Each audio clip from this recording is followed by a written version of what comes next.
Hi, இன்றைக்கி நம்ம என்ன பார்க்க போகிறோம்னா வெண்டைக்காய் புளிக்குழம்பு தான் பார்க்க போகிறோம்.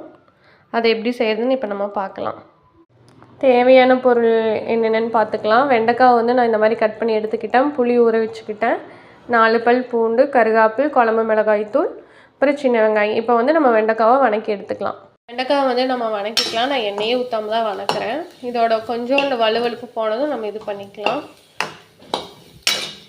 நம்ம இப்போ இதை வந்து வணக்கி எடுத்துக்கலாம். நான் இப்படி வணக்கிக்கிட்டேன். ரொம்பவும் வணக்க வேண்டாம், ரொம்பவும் கருக விட வேண்டாம், மீடியமாக வணங்கினா போதும். இது நல்லா வணங்கிடுச்சு. இதோட வலுவலுப்பு இப்போ இல்லை.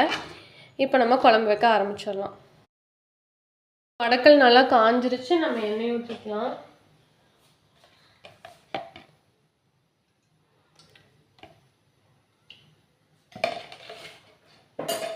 எண்ணெய் காஞ்சதும் நம்ம கடுகு போட்டுக்கலாம். எண்ணெய் காஞ்சிருச்சு, நம்ம கடுகு போட்டுக்கலாம். இப்போ கடுகு பொரிஞ்சதும் நம்ம வெங்காயம் போட்டுக்கலாம். கடுகு பொரியுது, நம்ம வெங்காயம் போட்டுக்கலாம். இப்படி தான் நம்ம மிக்ஸ் பண்ணிக்கலாம். இது கூட நம்ம கருவேப்பிலை ஆட் பண்ணிக்கலாம். இது கொஞ்சம் நல்லா வணங்குது. இந்த வெங்காயம் வணங்கும் போதே ஒரு 4 பல் பூண்டு நான் ஆட் பண்ணிக்கிறேன். இது கூட வந்து ஒரு மீடியம் சைஸ் தக்காளி வந்து நான் கட் பண்ணி ஆட் பண்ணிக்கிறேன். இதை கொஞ்சம் நம்ம இது பண்ணிக்கலாம். இப்போ வெங்காயம் வந்து கொஞ்சம் வணங்கிருச்சு. இப்போ இது கூட நம்ம மசாலாவை ஆட் பண்ணிக்கலாம். கொஞ்சோண்டு மஞ்சத்தூள், குழம்பு மிளகாத்தூள். இப்போ இதை நல்லா நம்ம மிக்ஸ் பண்ணிக்கலாம்.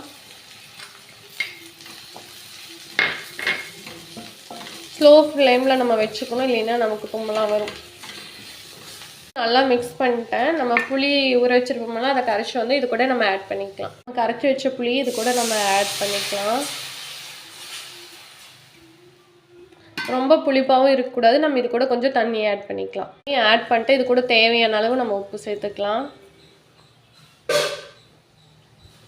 கொஞ்சம் இந்த தண்ணி வத்தட்டும். அப்புறம் நம்ம வந்து வெண்டைக்காவை ஆட் பண்ணிக்கலாம். இப்போ வந்து நம்ம வெண்டைக்காவை ஆட் பண்ணிக்கலாம். ஒரு 5 நிமிஷம் விட்டு நம்ம இதை ஆஃப் பண்ணிக்கலாம்.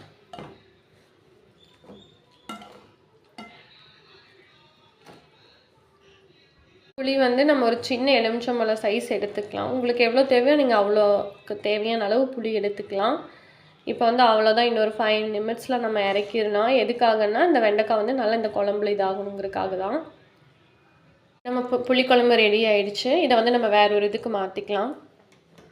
மறக்காமல் நம்ம சேனலை சப்ஸ்கிரைப் பண்ணுங்கள், ஷேர் பண்ணுங்கள். இது வந்து ரொம்ப டேஸ்ட்டாக இருக்கும். மீன் குழம்பு ஸ்மெல் வரும் நம்ம வைக்கும்போது. அவ்வளோதான் ஃப்ரெண்ட்ஸ், ரெடி. மறக்காமல் நம்ம சேனலை சப்ஸ்கிரைப் பண்ணுங்கள்.